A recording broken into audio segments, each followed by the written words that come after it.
Back again. As if by magic. Right, colours. How could we do this?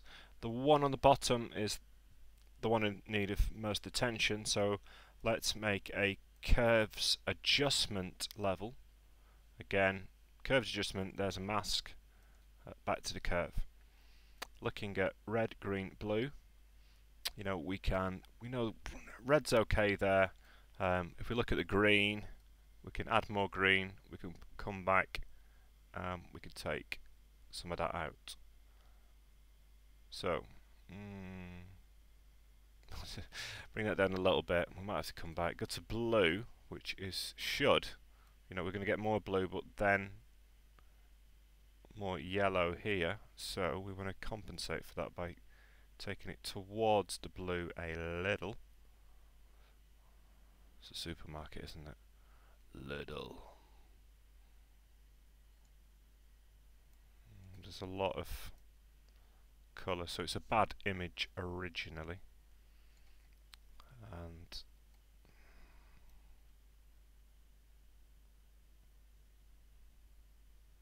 let's just play around with this.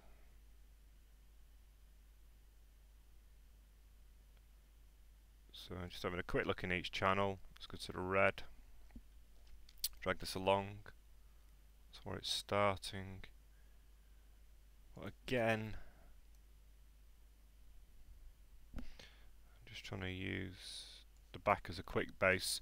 So this, again, just looking at RGB to see if quickly we can make any difference to this skin tone. Then we've got a black line here, which is the general highlight or shadow detail. So I can correct it with red, green and blue, and then have a quick look at the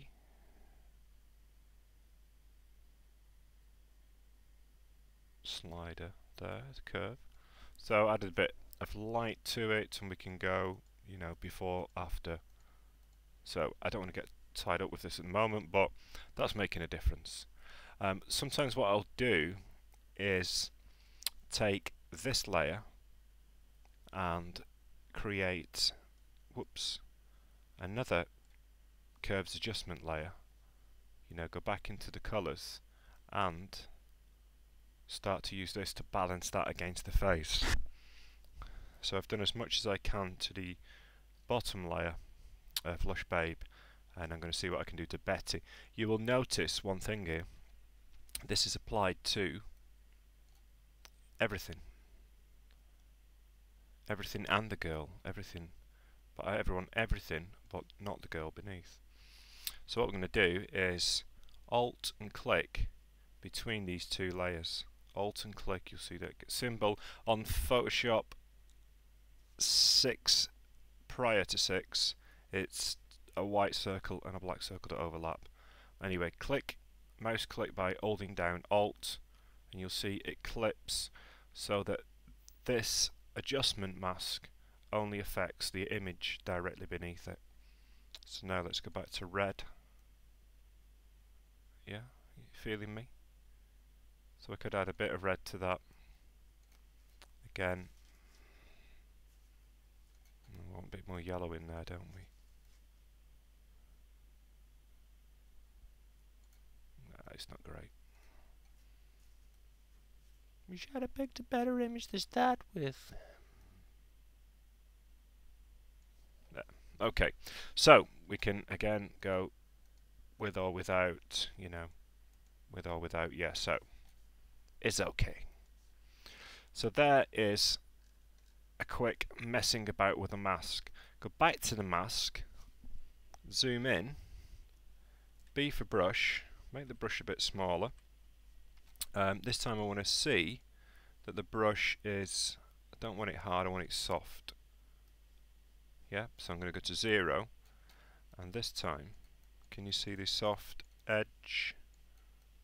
So this might take a little bit of that hair away, so I can get a slightly better merge. X, let's put that in. See, we've got a bit here, problemo. Let's bring that back there. So again, you see I can put this back in if I feel I've gone too far. And again, X. I just say I want to bring a little bit of shadow in there, a little bit more back. Across. Beautiful face. Oh my god. You are beautiful. Command 0. Well, that was Command minus. Command 0 would have fitted to screen. Let's have a quick look. That's alright, you know, a few minutes. Just a case of, there's the method. That's one way of using curves to try and manipulate colour, but there are other methods as well that we'll look at. And then if we think about the mouth, why not apply another layer mask? There's bunny teeth upside down, and there's crooked teeth. So you see we could put crooked teeth there. They're too big, aren't they? So let's go to 70% opacity, Command T, resize.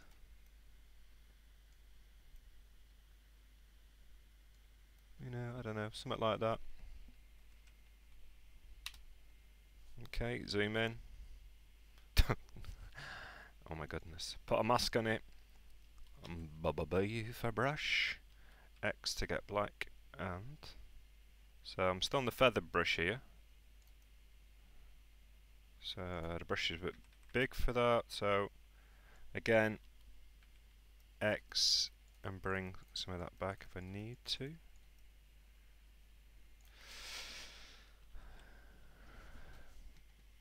Oh, it looks like a sea anemone's mouth or something. But anyway, you get the idea. If that was a better mouth or a better set of teeth, I could make myself look completely beautiful. In fact, you're looking quite good there actually, Dave, as it is. Right, I've finished. Clicking on here, panel at the side. Again, you can go to your layers menu. Just going to flatten this image. Discard hidden layers and so yes. So I flattened it, save it out as a JPEG, or go to some sort of third-party filter. Sometimes I'll use a filter because it might help us to level out. And this, well, let's just say that this image isn't a good image. So if I apply something like, you know, a filter where everything is going to be affected, blown highlights, you know, so we're getting away with that, aren't we? Yeah. So if I went to that, yellowed, say OK.